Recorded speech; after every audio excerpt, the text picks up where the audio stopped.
Like the sun fall in the ocean. Sometimes we lose, sometimes we win, 'cause we're only human. The ghost of our past is chasing. Привет, ребят, меня зовут Элина Федорова, спасибо, что заглянули на мой канал. Если вы впервые на моем канале, конечно же, не забудьте подписаться, а ссылку на свой инстаграм я оставлю внизу под видео. Кстати, сейчас мы о нем немножко поговорим. Иногда меня мои подписчики ругают за якобы слишком откровенный контент. Слишком много фотографий в купальниках, иногда бывает нижнее белье даже. И когда-то мне одна девочка даже написала, мол, Элина, я смотрела твои видео на YouTube, мне показалось, ты такой интересный, такой умный. А потом я посмотрела твой инстаграм, и я разочаровалась. Вот как так можно? Одна обнаженка. На что я ответила, что лучше уж так, чем наоборот, когда ты смотришь профиль какой-то девушки, все красиво, прилично, там скромненько, а потом ты понимаешь, что в жизни этот человек просто, я не знаю, хабалка какая-то невоспитанная. Поэтому, если выбирать из двух зол, то пускай уже лучше будет так. Хотя, ребят, я скажу так, что я не считаю, что в моем профиле есть что-то слишком откровенное. Там, да, есть много фотографий в купальниках, иногда бывает нижнее белье, но и то не часто. И мой профиль, я бы сказала, очень обычный, стандартный, как для модели, причем которая работает в Лос-Анджелесе и снимается там для каталогов различных. Тем более в Лос-Анджелесе очень популярен типаж а-ля Victoria's Secret, то есть спортивное такое подтянутое тело. Здесь очень много брендов, которые специализируются на купальниках, на нижнем белье, на спортивной одежде. Мой типаж здесь, в принципе, очень востребован, мое тело, оно подходит для работы такого плана. И, конечно же, когда я выставляю фотографии в Инстаграм, я делаю акцент на теле. Да, я очень много фотографируюсь в купальниках, но я знаю, что это принесет мне больше работы. Кстати, очень часто компании со мной связываются через Инстаграм, так я нахожу больше работы. Конечно же, в Инстаграме легче всего увидеть, какая фигура у девушки, какая фигура у модели, чтобы потом там не разочароваться, скажем, когда она придет на кастинг. Ничего в этом такого, на мой взгляд, неприличного нет. И если вы посмотрите профили других моделей, вы увидите тоже то же самое. Конечно же, если мы говорим о какой-то подиумной модели, которая работает в Нью-Йорке, это уже другое дело. Вы увидите у нее много фэшн-снимков, много фотографий там с показов различных. Но это просто немножко разная работа. В Лос-Анджелесе интернет-коммерция больше развита, и различные коммерческие съемки, какие-то рекламы, какие-то музыкальные клипы. Это то, что я делаю здесь. Очень странно, что мне приходится как бы объяснять, можно так сказать, людям это, потому что, на мой взгляд, тут в принципе все понятно, очевидно. Но так как появляются у людей какие-то вопросы, приходится об этом говорить. Также, ребята, я вам скажу, нельзя судить людей по инстаграм-снимкам. Тем более уж говорить о том, какая девушка порядочная, какая непорядочная. Вот если эта девушка смогла там в трусах сфотографироваться, значит она непорядочная. А вот это вот фотографируется только в длинных платьях, либо делает фотографии только своего лица, значит она порядочная. Ребят, ну это же детский сад. И если бы вы просто видели те примеры, которые я видела, вы были бы просто шокированы. Я видела девочек, у них профиль в Инстаграме скромный, там вы не увидите ни одной фотографии в купальнике. Девочки выглядят, знаете, прям даже, я бы сказала, как серые мышки такие. Там нету никаких даже намека на секс, на что-то такое, там не какие-то роковые красавицы. Но в жизни эти девушки оказывались очень непорядочными. Уводят мужей, у которых есть ребенок, делали какие-то очень мерзкие, низкие вещи. Да, ребят, я видела очень разные ситуации, видела разных людей. Это очень поверхностно, и ни в коем случае нельзя судить о человеке только исходя из того, какие фотографии он выставляет. Также я понимаю, что, наверное, сложно воспринимать как-то людям, которые не связаны со сферой шоу-бизнеса. То есть, например, если это семья учителей, конечно же, им, наверное, будет сложно понять, а как так, как можно выставить фотографию там, где попа видна. То есть для них это просто разврат какой-то. Я, конечно, понимаю, что у всех свои какие-то рамки дозволенного, но опять же таки, мне кажется, что как раз-таки семья учителей, люди, которые образованные, которые образовывают других людей, они должны тоже понимать, что нельзя судить о человеке по таким вещам, тем более не зная специфики их работы. Я же работаю в сфере шоу-бизнес, и все мое окружение, все мои друзья, муж и так далее, все работают в этой сфере. И все абсолютно нормально к этому относятся, всем нравятся подобные фотографии.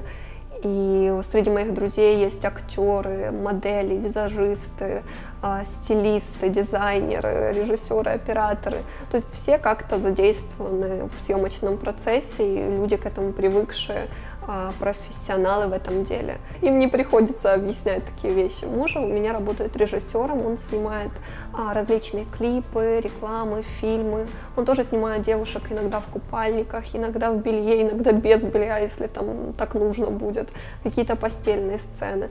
Но тем не менее это только работа, это искусство. Он всегда ведет себя очень профессионально на съемках, и, конечно же, он тоже меня абсолютно понимает, и не только понимает, а и поддерживает в моих каких-то съемках. И никогда, допустим, не бывает у нас ссор на почве там ревности или какого-то непонимания, там, ах, как ты могла там поехать с фотографом, фотографироваться в доме, вы были что, одни, ты была в купальнике, то есть у нас такого нет. Муж абсолютно нормально к этому относится, потому что он понимает, что это такое. И тьфу-тьфу-тьфу, никогда у меня не было на съемочном процессе каких-то инцидентов, когда ко мне приставали, либо флиртовали со мной фотографы. Все ведут себя очень профессионально. Хотя, мне кажется, некоторые люди себе представляют это, чуть ли там не разврат какой-то происходит на съемочных площадках.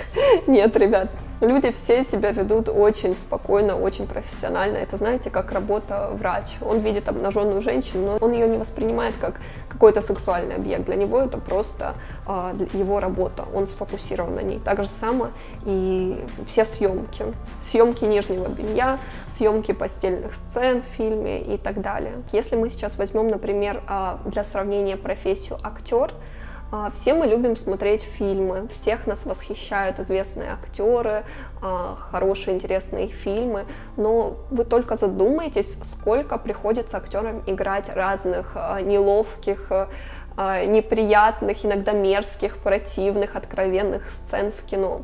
Какие бывают ужасные диалоги, какие бывают ужасные образы, какие бывают сцены, и актеру приходится все это делать. И понимаете, для него это не выглядит каким-то аморальным, неприятным и так далее, потому что это актер, ему нравится это делать, ему легко перевоплощаться, ему легко быть кем угодно. Актеры, они любят это делать, они, в принципе, знали, на что они шли. Некоторым актерам приходится обнажаться в фильмах, некоторым актерам приходится целоваться и так далее.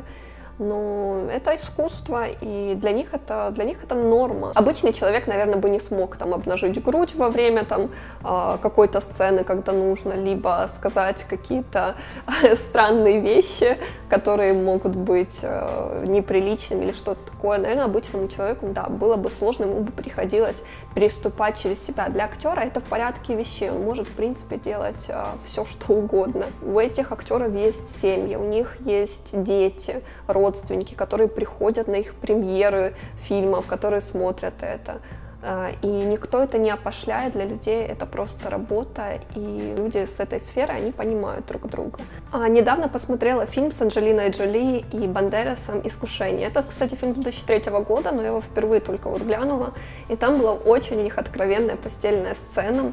Я в интернете прочла информацию о том, что Джоли полностью отказалась от либо каких стикеров, наклеек на все нужные места, которые обычно актеры клеят себе во время таких сцен. Ну и, конечно же, Бандерас ее тоже поддержал, так сказать. При этом у Бандераса на то время была жена, и, ну, ничего, как бы, все ради искусства, и никому в голову не придет говорить о том, что эти люди какие-то аморальные, что они какие-то, не знаю, все восхищаются этими актерами. Любой актер, он знает, что ему придется рано или поздно играть какую-то подобную роль, и осуждать людей только потому, что они что-то делают, то, что вы не можете, либо то, что для вас является табу, то есть, конечно же, нельзя. Обсудили мы этот вопрос, а теперь давайте поговорим о более важных вещах. Конечно же, большинство все-таки моих подписчиков любят мои фотографии, они вдохновляются, они пишут мне много комментариев о том, как я их мотивирую, мне очень приятно, ребят, читать подобное. Спасибо вам большое. И много вопросов задают мне, мол, Элина, как научиться принимать себя, как научиться любить свое тело, чтобы чувствовать себя раскрепощенным и так далее, потому что я так поняла, что реально большинство девушек страдают тем, что они не уверены в себе, они стесняются, зажимаются, и это им мешает абсолютно во всем, во всех сферах жизни. Это и в личной жизни, и в работе, и просто в повседневной жизни. А когда ему что-то в себе не нравится, когда он себя некомфортно чувствует, это чувствуется, это чувствуют другие люди. Человек неуверенно себя ведет, такой робкий, куча блоков в нем. Обычно люди любят уверенных в себе людей, они тоже это чувствуют. Таких уверенных в себе хотят компании, которые принимают новых сотрудников. Конечно же, они хотят уверенных в себе личностей. Парни тоже больше внимания обращают на уверенных в себе девушек. Действительно, когда человек научится принимать себя, когда полюбит свое тело, свою внешность, когда он будет в гармонии с собой, ему будет все, знаете, море по колено. Ему будет проще вообще в жизни достигать поставленных целей, быстрее двигаться в нужном направлении, будет все прекрасно и в личной жизни и так далее. И это очень-очень важный аспект. Когда я была подростком, когда я даже училась в университете, я была всегда довольно стеснительной, такой зажатой девочкой, я очень часто стеснялась. Наверное, по-прежнему во мне осталось все-таки какое-то стеснение, какая-то робкость во мне все равно присутствует, но тем не менее я сделала просто огромный прогресс, я стала все равно гораздо раскрепощеннее, я себя свободно чувствую в компании людей, на работе, на съемках и так далее. Это самое прекрасное чувство в мире, когда ты чувствуешь себя свободным. Ты такой, какой ты есть, и тебе это нравится, когда ты просто кайфуешь от самого себя. Тебе комфортно быть таким. И люди, на самом деле, другие очень тянутся к таким людям, они чувствуют их энергетику, поэтому очень важно этому научиться. Мне, наверное, все-таки моя модельная работа очень помогла с этим, помогла раскрепоститься, помогла принять себя. Если вы думаете, что у меня нет недостатков, как некоторые мне пишут, что это там идеально и так далее, нет, во мне есть много недостатков. Если бы я хотела, я в себе нашла бы еще 1 миллион, потому что все мы люди, и все мы в какой-то степени не идеальны. Но это такое понятие очень расплывчатое, что ли, что такое идеал, с чем нужно себя сравнивать. Это такой очень сложный философский вопрос. Я, наверное, даже не хочу в это углубляться сейчас. Я скажу так, что все мои якобы недостатки, я их не считаю недостатками, я считаю это просто частью меня, просто мои какие-то особенности, то, что отличает меня от других людей. Мне кажется, что это наоборот классно, что все мы такие разные, что у нас столько все-таки есть каких-то отличительных черт, то, что нас делает особенными, то, что нас отличает от других людей. Я не говорю сейчас о том, что не нужно над собой работать, если вас в себе что-то не устраивает. Работать нужно всегда, развиваться нужно всегда, нужно быть лучшей версией себя. Но нужно делать это не агрессивно, нужно делать это не от ненависти к себе, от того, какой вы сейчас, а из любви к себе. Откуда эту любовь взять? Сначала нужно полюбить и принять себя таким, каким вы есть, а потом уже дальше начинать работать. Потому что, когда вы работаете и при этом себя ненавидите и делаете все вот со слезами на глазах, во-первых, это и тяжело делать, а во-вторых, как мне кажется, эффекта не будет уж прям хорошего от этого. Я вам скажу более того, даже когда вы достигнете какого-то результата, у вас вот эта вот ненависть к себе, она все равно останется, и все равно вы довольны собой не будете. Поэтому, почему я говорю, что важна изначально вот эта вот любовь и принятие себя таким, каким вы есть. Большинство людей преувеличивает свою значимость себя в глазах других людей. Им всем кажется, что другие люди на них сильно смотрят, долго о них думают, рассуждают, обсуждают и так далее. Нет, ребят, это неправда, и, возможно, это будет звучать грубо и цинично, но всем все равно, и каждый человек сфокусирован по большей части только на самом себе, и другие люди его мало интересуют. Если человек и обращает внимание на других людей, это буквально в течение каких-то просто минут или секунд. Он увидел, там, возможно, даже он рассказал другому, но он не думает настолько об этом, насколько вам кажется. Никогда не думайте о том, что думают о вас другие люди. Вы должны выглядеть всегда так, как вам этого хочется. Вы должны ощущать полную свободу действий. Тем более, если мы говорим сейчас о вашей внешности, нужно одеваться, менять в себе что-то или не менять в себе. Нужно поступать так, как вам хочется, так, как вам будет комфортно, и ни в коем случае не переживать, а что же о вас подумают другие люди. Поэтому я очень люблю за это Америку. Знаете, часто говорят, ой, в Америке вот этот дух свободы присутствует. Я некоторое время не могла понять, что это за такой дух свободы. Но как раз-таки это очень классное ощущение, когда ты осознаешь, что все сконцентрированы на себе, никто слишком на тебя не смотрит, никто тебя не осудит, не обсудит. Здесь ты можешь быть кем угодно. Тут очень много людей разных национальностей, конечно же, это различия в культуре, в одежде, в религии. Поэтому люди здесь настолько к этому привыкли, что они не придают этому значения, они позволяют каждому человеку быть тем, кем ему хочется. То есть, да, тут много людей нетрадиционной ориентации, с разным цветом кожи, и при этом люди абсолютно нормально уживаются. Не говорю, что общество идеальное, бывают разные тоже конфликты, разные ситуации, но в целом здесь очень свободно людям. И тут все тоже начинается с воспитания ребенка, тоже детей учат о том, что нужно быть тем, кем ты хочешь, и другим людям тоже позволять быть тем, кем они хотят. Это просто идеально, на мой взгляд. Также, когда нас видят окружающие люди, они нас как бы видят, оценивают в общем. Никто нас не разбирает сильно по частям, как нам кажется. Допустим, если нам в себе не нравится какая-то часть тела, я не знаю, нос, либо живот, либо еще что-то, и нам кажется, что вот все это видят, все это замечают, хотя на самом деле замечают вообще немногие. Люди смотрят на человека в целом, на картинку, на его образ, на то, как он себя ведет, на то, как он говорит и так далее. И я не знаю, как, ребят, устроен наш мир, но факт остается фактом. Когда мы своими мыслями, словами направляем нашу энергию на наши какие-то недостатки, ну, так называемые, то, что вам там в себе не нравится, тем самым вы как будто делаете на них акцент. И они становятся еще более ярко выраженными для других людей. Люди их начинают замечать. Это действительно так. Поэтому ни в коем случае не нужно повторять себе, там, что у вас там что-то не так, что что-то некрасиво. И тем более ни в коем случае нельзя говорить это другим людям. Потому что чаще всего, пока вы носом не ткнете своего молодого человека, ой, а посмотри, вот здесь у меня, не знаю, бачок выпирает, там животик или еще что-то, то парень не будет придавать этому значения. Но когда ему скажете один раз, и когда вы ему скажете там потом 100-й раз, он уже скажет, ах, да, ну да, это проблема, тебе нужно похудеть, и действительно будет у вас считать, что у вас там есть какие-то недостатки. Поэтому так не делайте.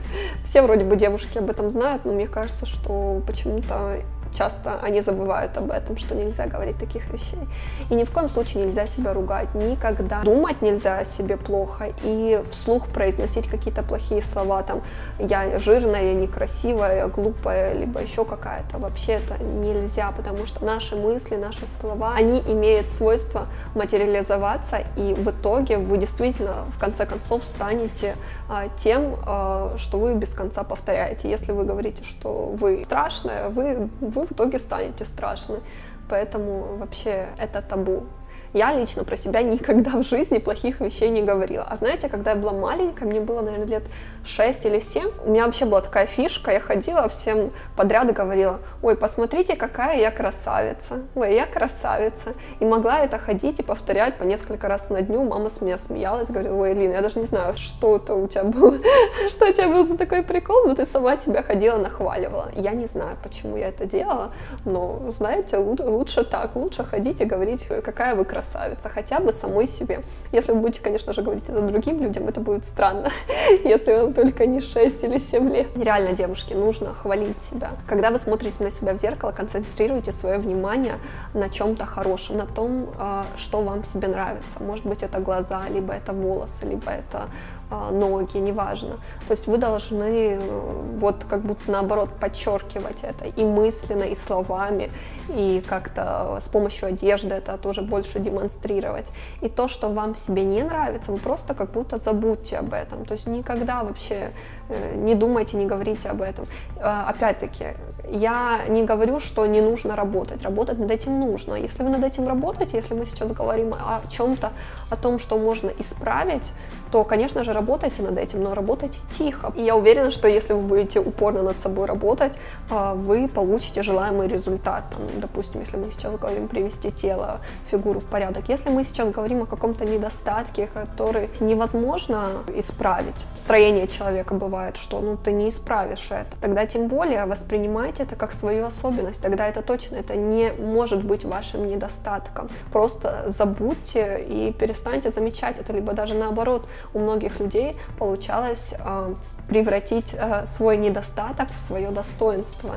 И другие люди тоже начинали воспринимать это тоже как достоинство. Тоже есть очень много примеров того, как различные модели, актрисы, которые считали, что в них что-то не так, им что-то там в себе не нравилось, кому-то там нос не нравился, кому-то родинка не нравилась, там, допустим, большая, как у Синди Кроуфорд. После того, когда им говорили другие люди, что это нужно исправить, что там Синди Кроуфорд говорили о том, что ее родинку нужно вырезать, что это уродство. В итоге она этого не сделала, и когда ее сняли для обложки Vogue, кажется, ее первого, с этой родинкой, все просто влюбились в эту родинку, и никому, конечно, и в голову не приходило ей делать замечания какие-то, и она тоже ее полюбила. Конечно же, хорошо, что она не удалила эту родинку, потому что это стало ее визитной карточкой, ее особенностью.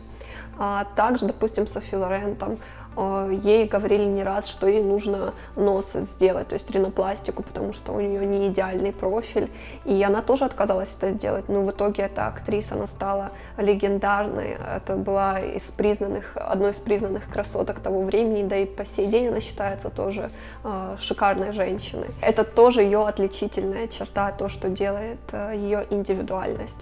Поэтому, возможно, если у вас в себе что-то не нравится, вы тоже сможете это, если не забыть об этом и перестать направлять туда свою энергию, то сделать это своим достоинством. У вас есть два варианта, и мне кажется, оба варианта работают. Мы сейчас живем в настолько удивительное время, что можно практически все. Столько возможностей у людей есть. Вне зависимости от того, какая у вас внешность, вы можете стать успешным человеком, много чего добиться, иметь множество поклонников, людей, которые будут вами восхищаться, вдохновляться. Этому подтверждение можно найти в Инстаграм. Я приведу в пример несколько страниц девушек, которые, мне кажется, что очень даже иллюстрируют это. Например, первая девушка, она модель плюс сайз. То есть, несмотря на то, что девушка с такими нестандартными формами, то есть она довольно-таки пышная, как мне кажется, большинство людей скажут, что там много лишних килограммов, но тем не менее девушка стала моделью, причем стала очень известной моделью. Она имеет огромное количество подписчиков в Инстаграм. Она была на обложках различных журналов, снималась для различных компаний. Я не знаю, по какой причине девушка не похудела. То есть, возможно, она не могла похудеть, возможно, она не хотела этого делать, но неважно, это выбор человека. Я не знаю подробностей ее жизни, но, тем не менее, она стала успешной, она добилась популярности, вот такой, какой она есть. И я уверена, что у нее это получилось только в тот момент, когда она приняла себя. То есть, когда она сказала: да, вот я такая, ну, я себя люблю, и вы меня тоже любите. И миру ничего другого не остается, как принять девушку такой, какая она есть, и дать ей все, что она просит от этого мира. Кстати, модели плюс сайз очень сейчас востребованы в Америке, так вообще. И я считаю, что это очень круто, что девушки разной комплекции могут тоже работать в этой сфере. Я, кстати, тоже не раз работала с моделями плюс сайз. Обычно это очень веселые, позитивные девушки. Помню, последняя девушка, кстати, плюс сайз, которая со мной работала, она мне рассказывала о том, что она помолвлена и свадьба на носу, она была очень рада этому. Я просто сейчас хочу сказать к тому, что много девушек просто плачут, не знаю, чуть ли не из дому и не выходят, потому что у них 5 лишних килограммов есть. А тут у девушки, наверное, будет лишних, там, по мнению большинства, 20 плюс килограмм, а девушка при этом счастлива, она успешна, она востребована, она имеет популярность, у нее есть личная жизнь, и она живет полноценной жизнью. Мне кажется, что это просто прекрасно. И каждый человек, неважно, как он выглядит, он на это заслуживает. Это все получилось у этой девушки только потому, что она поверила в себя, она приняла себя, она полюбила себя. И, наверное, если бы она была слабее, если бы она там ныла, погрязла там в этих своих комплексах, у нее бы ничего не было. Она была бы просто очередной закомплексованной девушкой, которая сидит дома, у которой нет личной жизни, хорошей работы и так далее. В этой жизни люди получают ровно столько, сколько они считают, что они заслуживают на это. Если человек себя ценит, если человек себя любит и считает, что он достоин самого-самого, он это получит.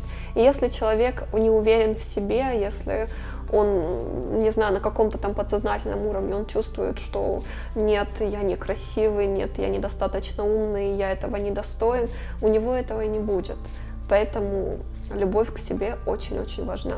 Следующий пример будет девушка, которая родилась с врожденным заболеванием кожи витилиго. У нее на темной коже такие белые пятна, и она с детства страдала этим заболеванием. Конечно же, она очень отличалась от всех остальных и очень переживала по этому поводу, особенно из-за пятен на лице, потому что, конечно же, это очень видно. Девушка жила в этих комплексах всю жизнь, пока не научилась принимать это, и в конце концов ее заметило одно модельное агентство. В итоге девушка стала всемирно известной моделью, она получила множество контрактов от различных брендов, она была тоже на обложках журналов. Она стала любимицей на различных ивентах, каких-то мероприятиях. Образ этой модели очень полюбился людьми, потому что это вот как раз-таки символ того, что человек может очень значительно отличаться от других людей, и это круто, это не является чем-то плохим, это не является недостатком,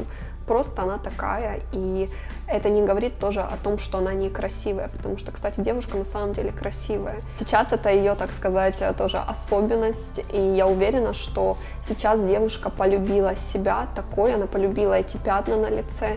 Наверное, не имея этих пятен, она бы не была той, кем она в итоге стала. Это как раз-таки тот случай, когда человек сделал свой недостаток достоинством. Я уверена, что все чудеса начинают происходить, когда человек вот сам примирился с собой, когда он принял себя, тогда происходит просто магия. Тогда притягиваются различные классные события в жизни этих людей, и они выходят на новые ступени, они достигают каких-то успехов. И следующая история лично меня очень впечатлила. Она о девушке из Австралии. Девушка была молодой, красивой, она участвовала в конкурсе «Мисс Австралия», была спортсменкой, легкоатлеткой. И когда-то во время того, когда она участвовала в марафоне по бегу, случился пожар. Девушке не повезло, она оказалась в самом эпицентре. И в итоге она получила более 64% ожогов тела. В общем, это были ужасные просто 2 года реабилитации. Девушке чудом повезло выжить, но внешность девушки, конечно же, была испорчена, ее все тело, лицо, все было изуродовано. Она пережила очень много операций по пересадке кожи. Также она лишилась практически всех пальцев на руках. Конечно же, это был очень сложный момент в ее жизни, наверное, самый ужасный, естественно, но девушке удалось прийти в себя, девушке удалось принять себя. Конечно же, еще благодаря ее парню, потому что до этого она встречалась очень долго с парнем, который, когда это все произошло, он ее не только не бросил, он ее все время поддерживал, и в итоге он женился на ней после этого всего, и сейчас у них есть даже ребенок. Несмотря на то, какой стала ее внешность, девушка продолжает жить полноценной жизнью.